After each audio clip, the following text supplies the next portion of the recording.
ত্রিপুরার সেনাপতি ঈশা খাঁর কক্ষ। ত্রিপুরার কনিষ্ঠ রাজকুমার রাজধর ও ঈশা খাঁ। ঈশা খাঁ অস্ত্র পরিষ্কার করিতে নিযুক্ত। রাজধর: দেখো সেনাপতি, আমি বারবার বলছি তুমি আমার নাম ধরে ডেকো না। ঈশা খাঁ: তবে কি ধরে ডাকবো, চুল ধরে না কান ধরে? রাজধর বলল, আমি বলে রাখছি, আমার সম্মান যদি তুমি না রাখো, তোমার সম্মানও আমি রাখবো না।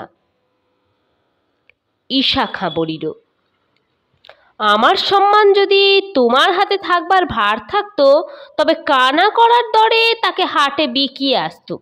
নিজের সম্মান আমি নিজেই রাখি।